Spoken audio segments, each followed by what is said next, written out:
Morning everyone, और आप सभी को हाई डेस्टिनी में स्वागत है। हम परमेश्वर के निहायत शुक्रगुजार हैं कि परमेश्वर ने हमें ये मौका दिया कि हम आज फिर सुबह जो है खुदा के कलाम को पढ़ सकते हैं, उसके चरणों में बैठ के उससे जो है वो आशीष पा सकते हैं। हम गिनती उसके 24 अध्याय में हैं, और गिनती इस 24 अध्याय में हमने देखा किस तरह से बलराम जो है वो बिल्कुल भी असहायक दिख रहा है। जो कुछ बलाक उससे कह रहा था उसे करने की कोशिश कर रहा है, पर खुदा जो है हर चीज में अपने कंट्रोल में हर चीज को रख रहे हैं। और हमने देखा कि किस तरह से एक नबी जो खुदा का था पर खुदा को छोड़ चुका है, खुदा फिर भी उसे इस्तेमाल कर रहा है प्रोफेसीज के लिए।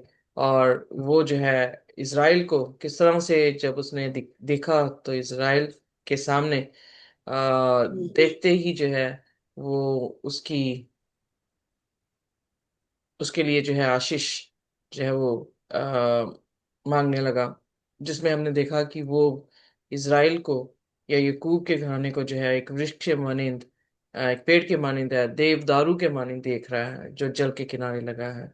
और एक सिंह की तरह और सिंगनी की तरह देख रहा है जो लेटा हुआ है। और उसे जो कोई आशीष देगा वो आशीष पाएगा, उसे जो श्राप देगा वो श्राप पाएगा। और बलाक इस बात से जो है वो भड़क उठा, और उसने उसका हाथ पलट कर जो है उसे कहा कि मैंने तुझे शाप देने के लिए बुलाया था, पर तू आशीष के बाद आशीष जो है वो दिए जा रहा है। सो हम ऑलरेडी देख चुके हैं कि वो आशीष पे आशीष दे रहा है। और इस बात से जो है वो बलाक काफी नाराज हो गया उससे। और जो प्रतिष्ठा या जो रिवॉर्ड उसे देने के लिए उसने कहा था, जिस कारण उसे बुलाया गया था, वो भी उससे जो है छिन गया। ना वो खुदा को प्रसन्न कर सका, ना वो इंसान को प्रसन्न कर सका। और उसकी लाइफ जो है वो काफी मिजरेबल जो है वो हो जाती है। और इतना ही नहीं, बल्कि जब आ, बलाक इस बारे में कंप्लेन करता है, तो बिलाम जो है वो अपनी जो है वो जस्टिफिकेशन दे रहा है कि मैंने तो तुझे पहले ही कहा था कि जो कुछ परमेश्वर कहने को कहेगा मैं तो वही जो हूँ वो कहूंगा। पर उस समय I think it has no value, because already जो है बिलाम अपनी बैटल जो है वो लॉस्ट कर चुका है। अ, हम 13वीं आयत में जब इसको देख चुके हैं, आइए दोबारा से इसको पढ़ते हैं। पर इससे पहले हम पढ़ें, आइए अपने सिरों को झुकाएं और हम परमेश्वर से ये दरख्वास्त करें कि परमेश्वर हमें अपनी बुद्धि और समझ से जो है वो नवाजे। हमारे स्वर्गीय खुदावंद, हम आपके शुक्रगुजार हैं, धन्यवाद करते हैं इस सुबह के लिए जो आपने हमें बख्शी है। ये जिंदगी आपकी है खुदावंद, और जिंदगी में खुदावंद हर एक पल आपका है जो आपने हमें दे रखा है खुदावंद। हम उसको आप ही के चरणों में सुपुर्द करते हैं। प्रार्थना करते हैं प्रभु कि आप हमसे अलग ना हो, हमारे पाप आपको हमसे अलग ना करें। हमारे दिमाग खुदावन किसी भी तरह से पाप ना सोचें, हमारे दिल बिल्कुल पाक रहें ताकि हम खुदा को देख सकें। और ये यीशु मसीह के लहू के वसीले ही हो सकता है। इसलिए हम आपको, आपके लहू को पुकारते हैं खुदावन कि आप अपने लहू से हमें छुपा लें, हमारे गुनाह गलतियों को माफ कर दें और अपने पाकरू से भर दें, ताकि खुदावन हम आपको पसंदीदा हो सकें। हमने जितने भी आज तक डिसीजंस बनाए हैं खुदावन, उसमें कहीं पर भी हमने आपकी अगर खुदावन तौहीन की है तो हमें माफ करना। हम जानते हैं कि हमने खुदावन कभी भी आपको प्रथम स्थान में नहीं रखा, अपने आप को रखा है, और उसके लिए भी हम क्षमा चाहते हैं। पर खुदावन आपके वचन में लिखा, धर्मी 7 बार भी गिरेगा तो वो उसे उठाया जाएगा। तो खुदावन हमें भी उठाए आज की सुबह, हमें भी ब्लेस करे खुदावन, हमारे करीब आ जाए। और खुदावन जहाँ पे हम गलत हैं हमारे रास्तों को सीधा कर दें, ताकि हम आपके विरोध में पाप ना करें। हमारी प्रार्थना है कि आप आज के कलाम पर भी बरकत दें खुदावन, हमें अक्ल और बुद्धि से नवाजें, ताकि खुदावन हम कोई भी ऐसी बात अपनी जुबान से ना कहें जो खुदावन आपको इज्जत ना दे सके। ना ही हम बढ़ाए ना ही हम घटाएं आपके कलाम से खुदावन, बल्कि आप बोले हम सुने, आप बढ़े हम घटें, और आपका नाम मुबारक ठहरे। इस प्रार्थना को हम यीशु नासरी के नाम से, अपने नजात दहिंदा के नाम से जो है वो मांग लेते हैं। आमीन। सो आइए देखते हैं गिनती उसका 24 और उसकी 16वीं आयत तक। 13वीं आयत से पढ़ते हैं। चाहे ब्लाक अपने घर को सोने चांदी से भरकर मुझे दे, तो भी मैं यहोवा की आज्ञा तोड़कर अपने मन से ना तो भला कर सकता हूँ ना बुरा। जो कुछ यहोवा कुछ कहेगा वही मैं करूंगा। अब सुन, मैं अपने लोगों के पास लौट कर जाता हूँ, परंतु पहले मैं तुझसे चिता देता हूँ कि अंत के दिनों में वे लोग तेरी प्रजा से क्या करेंगे। फिर वह अपनी गूढ़ बातें आरंभ करके कहने लगा। ओके, यहाँ पर जो है एक चीज बलाक को जो है वो कह के गया कि चाहे तो मेरे घर के सोने चांदी से भरकर मुझे क्यों ना दे दे, तो भी मैं यहोवा की आज्ञा तोड़कर अपने मन से ना तो भला कर सकता हूँ ना बुरा। खुदा की आज्ञा तो वो पहले ही तोड़ चुका था। जब पहली बार खुदा से दुआ करता और खुदा ने उसे कहा कि तू इनके साथ जो है वो मत जाना, पर बार बार अपनी चाह रखता हुआ जो है उस जगह पे जो है वो जा रहा है। हम चाहे खुदा के कलाम को जानते हैं, खुदा के साथ वफादारी रखते हैं, पर एक टाइम पे जब अपनी मन मर्जी हम करते हैं, कई बार वो हमारी अपनी मन मर्जी ही पहला स्टेप होता है जो खुदा के विरोध में हम जो है वो ले चुके होते हैं। इसीलिए बाइबल में लिखा है, यीशु मसीह ने कहा तुमने सुन रखा है कि तुम व्यभिचार ना करो, पर अगर तुम मन में भी सोच लेते हो तो तुमने क्या कर दिया? व्यभिचार कर दिया। यानी जब हमने सोच ही लिया कि हमने ये करना है, बेशक खुदा का कलाम जो भी बातें हमें कह रहा है और हम जो है वो नहीं सुन रहे हैं, उसमें हमने ऑलरेडी जो है बलवा कर दिया खुदा के सामने। हमने ऑलरेडी अपनी मर्जी को जो है वो प्रथम स्थान जो है वो दे दिया है। और फिर भी मुझे जो गुडनेस खुदा की दिख रही है कि हम चाहे कोई भी डिसीजन क्यों ना बना ले, God is still in control. खुदा फिर भी जो है हमें वो गलत बातें या गलत चीजें जो है वो करने नहीं देता। और मुझे और भी अच्छी चीज ये लगी कि एवरी टाइम ऑब्स्ट्रक्शन दे रहा है खुदा उसे, ताकि वो संभल जाए। सो अगर हमें किसी काम के लिए ऑब्स्ट्रक्शन मिलती है तो हमें क्या करना चाहिए? संभल जाना चाहिए। बट हम जो है वो एक तरह से बागी होके जो है उस चीज को करना शुरू कर देते हैं कि शायद हमें यहाँ पे अपना स्टैंड लेना जो है वो जरूरी है। उसने भी सोचा हम मुझे अपना स्टैंड लेना जरूरी है, और जैसे जैसे बलाक कहता जा रहा था वैसे वैसे करता जा रहा था। बट अफसोस की बात कि उसकी बात जो है वो नहीं बनी। और यहाँ पर जो है वो अपनी सफाइयाँ दे रहा है कि मैं अपने आप से कुछ नहीं कर सकता हूँ। वेन वी नो कि हम अपने आप से कुछ नहीं कर सकते, या हम खुदा के साथ अगर लगे नहीं रहते हैं तो फल नहीं लेकर आ सकते, तो फिर वाई हम डींग क्यों मारे? क्यों जो है हम अपने फैसले खुद कर ले? ये आई एम नॉट सेइंग कि हमें अपने फैसले, because God has given us a mind, God has given us a choice. Freedom दी है खुदा ने हमें चुनाव लेने की। चुनाव लेना इज नॉट बैड, बट ये है कि हमारे चुनाव खुदा के खुदा के साथ अलाइन हो रहे हैं कि नहीं हो रहे हैं, ये मैटर करता है। और इसीलिए खुदा का कलाम पढ़ना जो है जरूरी हो जाता है, क्योंकि खुदा के कलाम से ही हमें पता लगता है कि खुदा की रजा क्या है। और अगर रजा उसकी है और हम नहीं करते हैं तो हम क्या कर रहे हैं? पाप कर रहे हैं।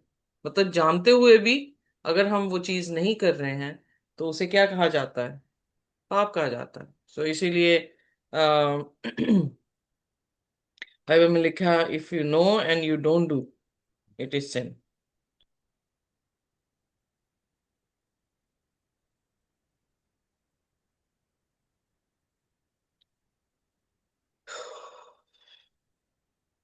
जेम्स चैप्टर 4 वर्स 17, प्लीज मेरे साथ खोल लें।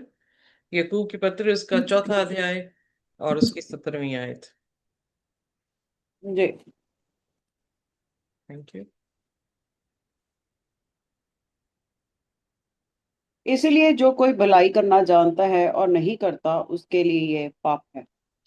इसका मतलब this is a sin of omission. Omission means हम ओमिट कर रहे हैं, या आप जानकर भी जो है उस चीज को नहीं कर रहे हैं। जब वो नहीं करते हैं तो वो क्या गिना गया? पाप। पाप गिना गया। It's very simple. अब बलाम का ये पाप इसीलिए गिना गया, जानता था कि खुदा की रजा नहीं है, जानता था कि खुदा अपने लोगों को श्राप नहीं दे सकता है, बट वो क्या कर रहा है, जान के भी उस चीज को करने की कोशिश कर रहा है, और यही उसका पाप था। और यहाँ पे जितनी मर्जी हम सफाइयां अपनी देने की कोशिश करें, एक भी सफाई जो है वो हमें बचा नहीं पाएगी। सो फिर भी खुदा जो है मेहरबान है, खुदा ने उसी को इस्तेमाल किया प्रोफेसी के लिए भी, उसी को इस्तेमाल किया उनकी जजमेंट को सुनाने के लिए, उन्हीं को इस्तेमाल किया, उसी को इस्तेमाल किया इज़राइल को आशीष देने के लिए। सो यू नो अगर इंसान ना खुदा की तारीफ करे तो बाइबल में क्या लिखा, पत्थर चिल्ला उठेंगे। सो खुदा इवन पत्थरों को भी, एक तरह का इंसान पत्थर है जिसमें पानी समा ही नहीं रहा। Are you getting me? So उससे भी खुदा जो है काम कर रहा है। आप देखेंगे गधी बोल उठी, तो खुदा के लिए क्या चीज नामुमकिन है। सो कई बार हम देखते हैं कि ये इंसान जो है बड़ा अच्छा बोल रहा है, तो हम इंसान की पूजा करने लग जाते हैं, बट ये नहीं देख पाते कि खुदा उसके पीछे क्या तवज्जो रख रहा है। और ये इंसान तभी बाइबल में लिखा है, मत्ती उसके 7 अध्याय में उसकी 16वीं आयत से जब हम आगे पढ़ते हैं तो लिखा है, तुम उनको उनके फलों से जानोगे। कैसे लिखा है कि तुम उनके वरदानों से जानोगे? नहीं। ना, तुम उनको उनके फलों से जानोगे, क्योंकि बुरा पेड़ कभी भी अच्छा फल नहीं देता है। नहीं ला सकते। सो हम क्रिश्चियन वर्ल्ड में जो है वो ज्यादा प्रेफर किसको करते हैं, वरदानों को करने लग जाते हैं। पर खुदा किसको देख रहा है? जब दाऊद को सैमुअल जो है वो मखसूस करने के लिए गया, तो खुदा ने वहां पे क्या लिखा, मैं ऊपरली अपीयरेंस को नहीं देखता हूँ, मैं किसको देखता हूँ, मैं दिल को देखता हूँ। दिल में क्या है? दिल में वो फल है, वो तरबियत है, वो करेक्टर है जो खुदा के जैसा हो। सो दाऊद जो है, उसको उसके बाप ने, जसी ने भी जो है कुछ नहीं समझा हुआ था। वो भी कहता हाँ है एक लड़का जो कि भेड़े चरा रहा मेरी। उसके भाई भी उसे पसंद नहीं कर रहे हैं, बट खुदा उसे पसंद कर रहा है। क्यों खुदा पसंद कर रहा है? क्योंकि उसके फल अच्छे हैं, है ना। सो वो यस। स्किलफुल थे, उसके भाई भाई जितने भी थे, लंबे चौड़े खूबसूरत, और फिर उसके बाद आर्मी में है, राजा के साथ जो है आर्मी में काम कर रहे हैं, देश की रक्षा कर रहे हैं। सो बड़ा जोरावर उनका जो है जेस्चर देखने को मिलता है। और दाऊद जो है वो अकेले ही भेड़ों के साथ लगा हुआ है, जानवरों के बीच में। तो you can see the standard कि दाऊद का इतना स्टैंडर्ड नहीं है। आप चेलों में देखेंगे तो चेलों में कौन था जो बहुत पढ़ा लिखा था? सब मछुआरे ही थे, है? पर खुदा ने उनको चुन लिया, अ, निर्बुद्धों को चुन लिया, ताकि बुद्धिमान जो है वो क्या हो, शर्मिंदा हो।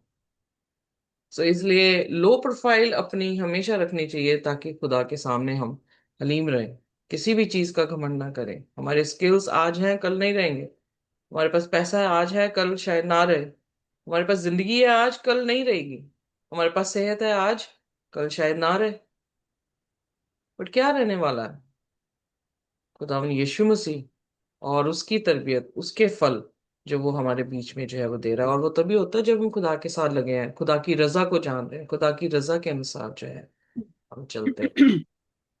सो यहाँ पे एक चीज समझ आती है कि अगर हम जानकर भी पाप, मतलब नहीं उस चीज को करते, वो भी पाप गिना गया है, गिना जाता है। खुदा जो है फॉल्स प्रॉफिट से भी काम ले सकता है और अपनी भविष्यवाणी कर सकता है। सो इट डजेंट मैटर कि हम उनकी वो कैसे हैं, बट हाँ हम उनके फलों से जो है जान सकते हैं कि उनके फल अच्छे हैं या नहीं हैं। उनके वरदानों से हम उन्हें जज नहीं कर सकते हैं। तीसरी चीज, हमारी जस्टिफिकेशन पाप के बाद हम देने की कोशिश करें तो वो जस्टिफिकेशन भी क्या है, व्यर्थ है। It is always good to say sorry instead of justify yourself, कि हाँ खुदा मेरे से गलती हो गई है, माफ कर दे मुझे। फिर हमने ये देखा कि खुदा अपनी जजमेंट जो है वो बिलाम और उसके घराने को जो है वो दे रहा है। बेशक ही शमाइट के पूरा परिवार है, ये सारे कजन्स हैं एक दूसरे के, बट एक स्पेशल जो है वो ब्लेसिंग सिर्फ यकूब के घराने को जो है वो दी गई। सो आइए देखते हैं 15वीं आयत में कि गूढ़ की बात क्या आरंभ करने लगा। बोर के पुत्र बिलाम की ये वाणी है कि जिस पुरुष की आंखें बंद थी उसकी ये वाणी है कि ईश्वर के वचन के सुनने वाला और परम प्रधान के ज्ञान का जानने वाला, जो दंडवत में पड़ा हुआ खुली हुई आंखों से सर्वशक्तिमान का दर्शन पाता है, उसी की ये वाणी है कि मैं उसको देखूंगा तो सही, परंतु अभी नहीं। मैं उसको निहारूंगा तो सही, परंतु समीप होके नहीं। याकूब में से एक तारा उदय होगा और इज़राइल में से एक राजदंड उठेगा, जो मोआब के अलंगों को चूर कर देगा, जो सब दगा करने वालों को गिरा देगा। दंगा। तब एदोम और सोई भी, जो उसके शत्रु हैं, दोनों उसके वश में पड़ेंगे और इज़राइल वीरता दिखाता जाएगा। यहाँ पर एक चीज जो है बड़ी इंटरेस्टिंग है, क्योंकि आप एक एक शब्द को ध्यान से अगर हम स्टडी करते हैं और जितनी का हमारी अकल है उसके हिसाब से हम जो है इन शब्दों को देखते हैं, तो उसने क्या लिखा, यहाँ पे क्या लिखा है। पहली बात, वो भोर के पुत्र बिलाम, यानी हम अपने घराने से जाने जाते हैं। पौलुस कहता है कि जिन्होंने यीशु मसीह पर विश्वास किया वो आत्मिक इज़राइल है, वो इब्राहिम की संतान है। हम जब प्रार्थना कई बुजुर्ग करते हैं तो वो क्या कहते हैं, इब्राहिम, यकूब, इसहाक और यकूब के परमेश्वर। सो उस जनरेशन को जो है वो याद किया जाता है जिस जनरेशन ने यीशु मसीह को या खुदा को जो है प्रथम स्थान जो है वो दिया है। अब यहाँ पर भी हम ये देख लें कि बिलाम जो अपने आप अपने बेटे अपने बाप का जो है वो नाम ले रहा है, उस जनरेशन को जो है वो दिखा रहा है। हम अपने फादर का जब नाम लेते हैं तो हम उस जनरेशन को जो है वो दिखाते हैं कि वो जनरेशन कैसे खुदा के बीच में जो है वो रही है। और फिर दूसरी बात कि पुरुष की आंखें बंद थीं, उसी की ये वाणी है। आ, वाणी खुदा की थी, बलाम की नहीं थी। बलाम की तो आंखें बंद थी, कन्फेस कर रहा है। बलाम की आंखें बंद कब थी, जब गधी देख पा रही थी पर बलाम नहीं देख पा रहा था। जबकि खुदा की ये बात कि इज़राइल जो है उसका घराना है, अ, देखते हुए भी नहीं देख पा रहा है। इसीलिए यीशु मसीह ने मत्ती की अंजील उसके 13 अध्याय में लिखा है, ये आंख रखते हुए भी देखते नहीं है, ये कान रखते हुए भी सुनते नहीं है। सो ये कौन सी ऐसी कंडीशन है, ये स्पिरिचुअल डेडनेस है या डेथ है, जिसमें हमें आत्मिक चीजें जो हैं वो दिखनी बंद हो जाती है। हमारे कई बार गुनाह ऐसा पर्दा बन जाते हैं, क्योंकि इजाया की पुस्तक में लिखा है कि मैं बहरा नहीं हूं कि तुम्हारी दुआ सुन ना सकूं, मेरे हाथ छोटे नहीं कि मैं तुम्हें बचा ना सकूं, पर तुम्हारे पाप मेरे और तुम्हारे क्या हो गए हैं, दरमियान एक दीवार है। सो पाप एक ऐसा अंधापन लेकर आता है जो हमें देखते हुए भी हम नहीं देख पाते हैं चीजों को उस तरह से। सो इसलिए यहाँ पर कन्फेस कर रहा है कि जिस पुरुष की आंखें बंद थी उसकी ये वाणी है। बोल तो रहा है वो, बुलवा कौन रहा है? खुदावंद यीशु मसीह, ये परमेश्वर जो है वो बुलवा रहे हैं। तो ईश्वर के वचनों का सुनने वाला और परम प्रधान के ज्ञान को जानने वाला, जो दंडवत में पड़ा हुआ खुली आंखों से, फिर दोबारा से ये सेकंड बार जो है वो अपने बारे में, एक नबी के बारे में जो है वो बता रहा है कि नबी खुदा के आ, वचनों को सुनने वाला है। इसीलिए बाइबल में यशायाह उसका 8 और उसकी 20 आयत में लिखा है कि जो खुदा के हुक्म को या उसके आ, विश्वास को नहीं दिखाते हैं, उनके लिए जो है वो पो ना फटेगी या उनके पास रोशनी जो है वो नहीं होगी। सो खुदा के कलाम को सुनने वाला एक नबी होना चाहिए। ये उस नबी, सच्चे नबी का एक करेक्टर है। और वो खुदा के ज्ञान को रखने वाला होना चाहिए। ज्ञान हम ऑलरेडी देख चुके हैं कि जब यशायाह उसका 11 अध्याय उसकी पहली दूसरी आयत हम पढ़ते हैं तो खुदा की आत्मा में क्या है, ज्ञान है, बुद्धि है। ओके, सो जो खुदा के साथ जुड़ा है और खुदा का नबी या माउथ पीस है, वो खुदा के वचनों को सुनता है, वो उसके ज्ञान को जानता है और उसे दंडवत भी कैसे कर रहा है। एक एक नबी जब रोया देखता है तो उसकी आंखें बंद नहीं होती हैं, उसकी आंखें खुली होती हैं, और खुली आंखों से जो है वो दर्शन को पाता है। और वो उस जगह पे नहीं होता जिस जगह पे वो बैठा है, he is in somewhere else. तो इसलिए कि मुझे आत्मा में उठाकर जो है वो वहां पर, इसलिए बाइबल बार बार जब नबी बोलते हैं कि मुझे खुदा का आत्मा वहां पे लेकर गया, so it means they were not present in the place where they are, where their bodies are, but वो उनका जो है ख्याल जो है उनका, खुदा जो है कहीं और ले जाता है, और आंखें खोल के जो है वो दर्शन को जो है वो पाते हैं। सो सेकंड टाइम यहाँ पर जो है खुदा के कलाम में लिखा गया है कि वो कैसे दर्शन देखा करता था। वो सर्वशक्तिमान का दर्शन खुली आंखों से जो है वो देखता था। उसकी ये वाणी है कि मैं उसको देखूंगा तो सही, परंतु अभी नहीं। सो किसको देखने की बात की गई है? और जो अभी नहीं देख रहा उसको, पर किसी टाइम देखेगा। मैं उसको निहारूंगा तो सही, परंतु समीप होकर नहीं, यकूब में से एक तारा उदय होगा। This is the important word, कि यकूब में से एक तारा। वो तारा कौन है? सुबह का तारा कौन है? प्रभु यीशु मसीह है, जिसके बारे में प्रोफेसी कर रहा है। Why God was giving blessing to Jacob's house? वो यकूब के घराने को आशीष, श्राप क्यों नहीं देने दी? आशीष ही क्यों दे रहा था? क्योंकि यकूब का घराना जो है वो चुना गया था। यकूब बर्थ राइट के लिए जो है लड़ा। यानी ईसाओ और यकूब के बीच में जो भी ट्रेड हुआ, एक दाल की कटोरी के बदले उसने, ईसाओ ने जो है अपना बर्थ राइट दिया। और यकूब उस बर्थ राइट को लेने के लिए उसने सब कुछ किया। वो वजूहत ही ये थी कि खुदा उसके घराने को आशीष दे, और उसके घराने से प्रभु यीशु मसीह का जो है वो आना हो।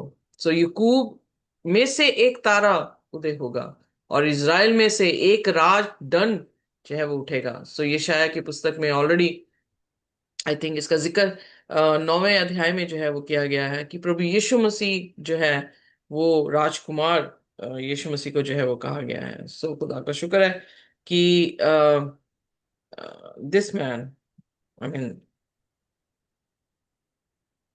नबी, जिसने गलती की, झूठा नबी नहीं कह सकती, बट नबी जो है इस समय जो है वो पाप के बीच में जो है फंस चुका है। खुदा की आज्ञाओं को जो है वो तोड़ चुका है। खुदा फिर भी उसके जरिए से अपने लोगों से जो है वो बात कर रहा है। सो ये शायद उसका 9 अध्याय उसकी 6वीं आयत में उसे everlasting God, the everlasting father and the Prince of piece, और जिसके कांधों में जो है वो गवर्नमेंट रखी जाएगी। सो ये वही बेटा है जो कुंवारी के जरिए से जो है वो पैदा होगा। सो खुदा के वचन में जो है तारा, जैसे हम ऑलरेडी देख चुके हैं प्रकाशित वाक्य उसके 22 की 16 आयत में, कि वो भोर का तारा यीशु मसीह है और यूकूब के घराने से है। तो अल्टीमेटली हम मत्ती की अंजील उसके पहले अध्याय में देख चुके हैं कि यूब के घराने से यीशु मसीह का जो है वो जन्म जो है वो हुआ, और राजदंड उठेगा। हम ऑलरेडी दानियल की पुस्तक में भी देख चुके हैं कि प्रभु यीशु मसीह को एज अ जज, प्रभु यीशु मसीह को एज अ किंग, और फिर प्रकाशित वाक्य उसके 19 अध्याय में हम देख चुके हैं Yeshu Masih as a king of kings and lord of lords करके जो है वो दर्ज किया गया है। और ये शायद उसका 9 उसकी 6 में भी खुदा यीशु मसीह के बारे में यही कहा गया है कि तुम्हारे लिए एक पुत्र जो है वो पैदा होगा, और उसके कांधे पर जो है वो गवर्नमेंट होगी। उसका नाम wonderful counsellor, mighty God, everlasting father और प्रिंस ऑफ पीस जो है वो कहा जाएगा। सो यहाँ पर ये प्रोफेसी जो है, बहुत सारे ज्ञानवान कहते हैं कि जब मजूसी तारे को देखते हुए आए थे, तो उनको ये प्रोफेसी जो है वो बिलाम की जो है वो याद थी, क्योंकि वो यहूदी नहीं थे। देवर फ्रॉम द ईस्ट, वो पूरब से थे, हम नहीं जानते कहाँ से थे, बट गैर जातियों से थे। और इसकी जो बिलाम की आर्कियोलॉजिस्ट ने जो ढूंढा है, बिलाम की जो प्रोफेसीज थी, लोग लोग जो थे दीवारों में लिखते होते थे कि उसने ये प्रोफेसी की है, और ये प्रोफेसी जो है ऐसे पूरी हुई है, उसका जो भी कहा हुआ है वो पूरा हुआ है। सो उन्होंने वो दीवार भी जो है आर्कोलॉजिस्ट ने जो है वो ढूंढी है, और बताया जा रहा है कि बिलाम जो था वो एक नबी शख्स मोआब में जरूर था, जैसे बाइबल बताती है, और उसकी प्रोफेसी जो है वो फुलफिल होती थी। और इसीलिए अनुमान लगाया जाता है कि वो जो मजूसी यीशु मसीह को ढूंढते हुए आए हैं उसकी पैदाइश में, तो उन लोगों के पास भी जो है बिलाम की ये प्रोफेसी थी कि अब यकूब में एक तारा उदय होगा, और वो तारे को देखते हुए जो है वो आ रहे थे। और राजदंड, तभी वो कह रहे थे वो राजा कहाँ पैदा हुआ है। सो बिकॉज दे न्यू कि एक तारा जो है उदय होगा यकूब की तरफ से, और फिर वो राजा जो है वो बनेगा और मुआब के अलंगों को चूर कर देगा, और तो और सब दंगा करने वालों को गिरा देगा। सो ये प्रोफेसी सिर्फ यीशु मसीह के जन्म में खत्म नहीं हो रही, बल्कि ये प्रोफेसी यीशु मसीह की दूसरी आमद तक जो है हमें लेकर जा रही है कि वो किस तरह से आ, सारे पाप को, दंगा करने वालों को जो है वो खत्म करेगा। सो जब वो मुआबी जिक्र कर रहा है या एदोम जिक्र कर रहा है, ये सारे क्या हैं? सारे जो है इब्राहिम की संतानें ही हैं, बट स्प्लिट हुई हुई हैं। उनमें से यकूब ही एक ऐसा था जिसने अपनी कमिटमेंट जो है वो खुदा के साथ की थी, ईसाऊ इदोम से। और मोआब हम जानते हैं लूत से घराना जो है वो आता है, पर इन लोगों की कमिटमेंट खुदा के साथ नहीं थी। सो इन अदर सेंस वो ये बताने की कोशिश की जा रही है कि जो खुदा के साथ वफादार नहीं है उनका जो है वो न्याय किया जाएगा। बट जब 18 आयत में हम आते हैं, जो उसके शत्रु हैं दोनों उसके वश में पड़ेंगे और इज़राइल वीरता दिखाता जाएगा। सो यहाँ पर जो विक्ट्री है वो खुदा के लोगों की जो है अल्टीमेटली दिखाई गई है। प्रोफेसी चाहे वो बिलाम कर रहा है, प्रोफेसी चाहे वो दानियल कर रहा है, प्रोफेसी चाहे वो यूहन्ना पतमस टापू में देखते हुए प्रकाशित वाक्य लिखते हुए जो है वो हमें दिखा रहा है। आंसर एक ही चीज का है, और वो डेफिनेट है कि जो खुदा के लोग हैं वो क्या होंगे? जयवंत होंगे। आज हम आत्मिक इज़राइल हैं। आज हम भी जो विश्वास प्रभु यीशु मसीह पे करते हैं अब्राहम की संतान हैं। अगर हम अपनी कमिटमेंट खुदा के साथ पूरी अच्छी तरह से निभाते हैं तो यकीनन है कि हम उन स्वर्गीय घरों के वारिस होंगे, उस ताज के वारिस होंगे जो प्रभु यीशु मसीह प्रकाशित वाक्य में अपनी कलीसिया को देने की बात करता है। प्रश्न ये उठता है, are we committed to him और नॉट? सो आइए अपने सिरों को झुकाएंगे और हम प्रार्थना करेंगे और परमेश्वर से दरख्वास्त करेंगे कि परमेश्वर हमें ऐसी कमिटमेंट दे ताकि हम कभी भी आ, उसके विरोध में नहीं, बल्कि उसके साथ अपने जीवन को बसर कर सके। कोई भी जन जो है वो हमारे लिए इस समय प्रार्थना कर सकता है। आइए हम प्रार्थना में चलें। Hallelujah, hallelujah, hallelujah. धन्यवाद, धन्यवाद, धन्यवाद। ये मेरे महान समर्थी प्रभु यीशु, ਜ਼ਮੀਨ ਅਸਮਾਨ ਦੇ ਖਾਲਿਕ ਔਰ ਮਾਲਿਕ ਮੇਰੇ ਪਿਤਾ, ਇਸ ਵਕਤ ਦੇ ਲਈ ਅਸੀਂ ਤੁਹਾਡਾ ਧੰਨਵਾਦ ਕਰਦੇ ਹਾਂ ਸੁੰਦਰ ਦਿਨ ਦੇ ਲਈ ਜਿਹਦੇ 'ਚ ਅਸੀਂ ਆਨੰਦਿਤ ਔਰ ਮਗਨ ਹਾਂ ਮੇਰੇ ਪਿਤਾ। ਪ੍ਰਭੂ ਅੱਜ ਦੇ ਵਚਨ ਦੇ ਲਈ ਪਰਮੇਸ਼ਵਰ ਜੋ ਸਾਨੂੰ ਸਿਖਾਉਂਦਾ ਹੈ ਕਿ ਇਬਰਾਹਿਮ, ਇਸਾਕ ਔਰ ਯਾਕੂਬ ਦਾ ਖੁਦਾ ਸਾਡਾ ਖੁਦਾ ਹੈ ਮੇਰੇ ਪਿਤਾ। ਪ੍ਰਭੂ ਤੂੰ ਨਿਆਏ ਕਰਨ ਵਾਲਾ ਪਰਮੇਸ਼ਵਰ ਹੈ। ਪ੍ਰਭੂ ਤੁਸੀਂ ਬੋਲਿਆ ਮੈਂ ਸਿੱਧ ਹਾਂ ਤੂੰ ਸਿੱਧ ਬਣ। ਪਰਮੇਸ਼ਵਰ ਸਾਡੇ 'ਚ ਕੋਈ ਯੋਗਿਅਤਾ ਨਹੀਂ ਕਿ ਅਸੀਂ ਸਿੱਧ ਬਣ ਸਕੀਏ। ਪਰਮੇਸ਼ਵਰ ਤੂੰ ਸਾਨੂੰ ਸਿੱਧ ਬਣਾਉਣਾ ਹੈ, ਔਰ ਜਦੋਂ ਅਸੀਂ ਆਪਣੇ प्रभु जी रस्तियां उत्ते सही चलते हाँ तो परमेश्वर तुसी बोले कि शांति का परमेश्वर आप ही तुम्हें पूरी रीति से पवित्र करेगा और तुम्हें आत्मा, प्राण और देह हमारे प्रभु यीशु मसीह की आने तक पूरे पूरे निर्दोष और सुरक्षित रखे। परमेश्वर ਅਸੀਂ ਆਪਣੇ ਆਪ ਨੂੰ ਪਰਮੇਸ਼ਵਰ ਜੀ ਤੁਹਾਡੇ ਹੱਥਾਂ ਵਿੱਚ ਦਿੰਦੇ ਹਾਂ ਕਿ ਸਾਡੇ ਵਿੱਚ ਕੋਈ ਖੂਬੀ ਲਿਆਕਤ ਨਹੀਂ, ਔਰ ਤੁਹਾਡੇ ਆਉਣ ਤੇ ਹੀ ਅਸੀਂ ਪੂਰਨ ਹੋ ਸਕਦੇ ਹਾਂ। ਤੁਹਾਨੂੰ ਆਪਣੀ ਜ਼ਿੰਦਗੀ ਚ ਅਪਣਾਉਂਦੇ ਹੋਏ ਵੀ ਅਸੀਂ ਆਪਣੀਆਂ ਵਚਨਾਂ ਨੂੰ ਸੁਣਦੇ ਔਰ ਮੰਨਦੇ ਹੋਏ ਪਰਮੇਸ਼ਵਰ ਆਪਣੇ ਆਪ ਨੂੰ ਪ੍ਰਭੂ ਜੀ ਅਸੀਂ ਕਰੈਕਸ਼ਨ ਚ ਕਰਦੇ ਜਾਈਏ, ਪਰ ਫਿਰ ਵੀ ਸਾਡੇ ਚੋਂ ਯੋਗਿਅਤਾ ਨਹੀਂ, ਅਸੀਂ ਨਿਰਬਲ ਹਾਂ, ਅਸੀਂ ਕਮਜ਼ੋਰ ਹਾਂ ਪ੍ਰਭੂ। ਕਈ ਵਾਰੀ ਅਸੀਂ ਗਿਰ ਜਾਂਦੇ ਹਾਂ, ਪਰ ਪਰਮੇਸ਼ਵਰ ਪਰ ਤੁਸੀਂ ਬਚਾਉਣ ਵਾਲੇ ਔਰ ਛੁਡਾਉਣ ਵਾਲੇ ਖੁਦਾ ਹੋ। ਔਰ ਅੰਤ ਵਿੱਚ ਤੁਸੀਂ ਬੋਲਿਆ ਹੈ ਕਿ ਜੋ ਜੈ ਪਾਏ ਉਹ ਮੇਰੇ सिंहासन के दाहिनी ओर बैठेगा। परमेश्वर वो जय तेरे विच है, परमेश्वर वो जय तेरे वचना च ਚੱਲਣ ਚ ਹੈ। ਪਰਮੇਸ਼ਰ ਸਾਨੂੰ ਬਿਲਡ ਕਰਕੇ ਅਸੀਂ ਤੇਰੇ ਵਚਨਾਂ ਦੇ ਵਿੱਚ ਹਮੇਸ਼ਾ ਬੰਦੇ ਹੋਏ ਉਹ ਜੀਵਨ ਜੋ ਤੈਨੂੰ ਪਾਉਂਦਾ ਹੈ ਉਹ ਦੇ ਸਕੇ। ਇਸ ਪ੍ਰਾਰਥਨਾ ਨੂੰ ਪਿਆਰੇ ਬੇਟੇ ਖੁਦਾਵੰਦ ਯੀਸ਼ु मसीह ਦੇ ਸਮਰਥੀ ਨਾਮ ਚ ਮੰਗਦੇ ਔਰ ਪਾਉਂਦੇ, आमीन। Thank you very much. खुदा की शांति और उसका अनुग्रह हमारे साथ जब तक हम यीशु मसीह को रूबरू ना देख लें इसी तरह से बना रहे। आमीन।